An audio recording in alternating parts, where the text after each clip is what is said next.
আসসালামু আলাইকুম, সবাই কেমন আছেন? আলহামদুলিল্লাহ আমি ভালো আছি। চলে আসলাম ঝটপট রান্নাঘরে। আজকে দুপুরে শাক রান্না করব।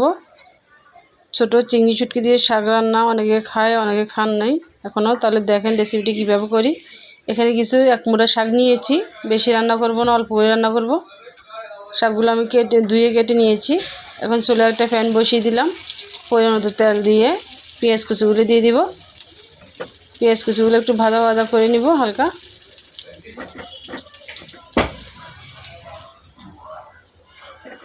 এখন আমি রসুন বাটা দিয়ে দিব।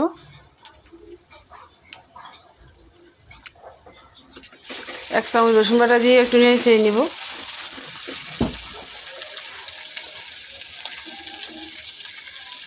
হাফ চামচ মরিচ গুঁড়া, হাফ চামচ হলুদের গুঁড়া,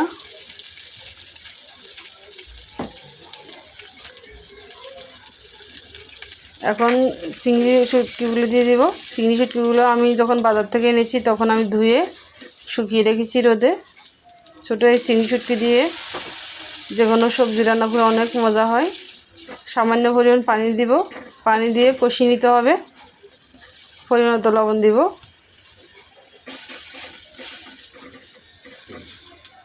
নেড়ে চেড়ে ভালোভাবে খুব ভালোভাবে কষিয়ে নিতে হবে। যে কোনো সবজি রান্নার সময় অবশ্যই মনে রাখবেন মশলাটাকে ভালোভাবে কষায় নিলে সবজি খেতে অনেক মজা হয়। 2-3টা কাঁচামরিচ ফালি করে দিয়ে দিব।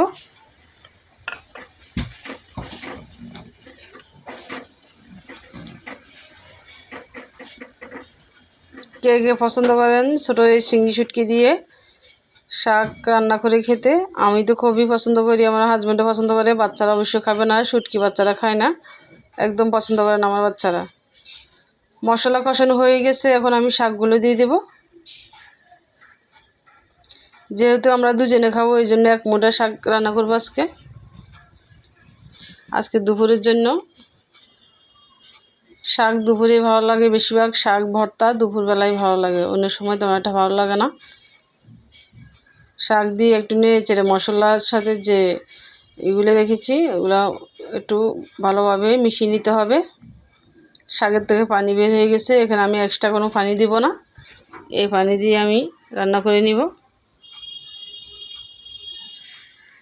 শাকের মধ্যে পানি দিলে ভালো লাগে না, একটু মাখা মাখা রাখবো। আপনারা বাসায় ট্রাই করে দেখবেন, অল্প সময়ের মধ্যে ঝটপট এই রান্নাটা করে ফেলতে পারেন। সব সময় তো বেশি ঝামেলা করতে ভালো লাগে না, অল্প সময়ের মধ্যে অল্প উপকরণ দিয়ে এই রান্নাটা খুব সহজ, যে কোনো মানুষ পারবে। রান্না কম বেশি সবাই পারে, কেনা পারে, তবে রান্নার বিভিন্ন একটা টেকনিক আছে, সেই টেকনিক অনেকে জানে অনেকে জানে না।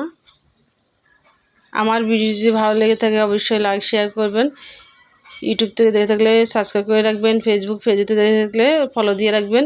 বেশি বেশি লাইক করবেন, বেশি বেশি শেয়ার করবেন যেন অন্যরাও দেখতে পারে। যে কোনো ভিডিও ছাড়লে নোটিফিকেশন আপনাদের পেজে চলে যাবে আগে। তো হয়ে এসেছে, আমি কিছুক্ষণ পরে নামিয়ে ফেলবো। শাক ডাকা যাবে না, ডাকলে শাকের কালারটা নষ্ট হয়ে যাবে। নামিয়ে পরিবেশন করলাম গরম গরম লাল শাক বোনা, অনেকে ভুনা বলে, অনেকে রান্না বলে। এই রেসিপিটা একবার বাসায় ট্রাই করে দেখবেন। আমার নতুন ভাই বোনেরা যারা ব্যাচেলার আছেন তাদের জন্য খুবই সহজ। সবাই তো ভালো থাকবেন, আমার পেজটি দেখবেন। আল্লাহ হাফেজ।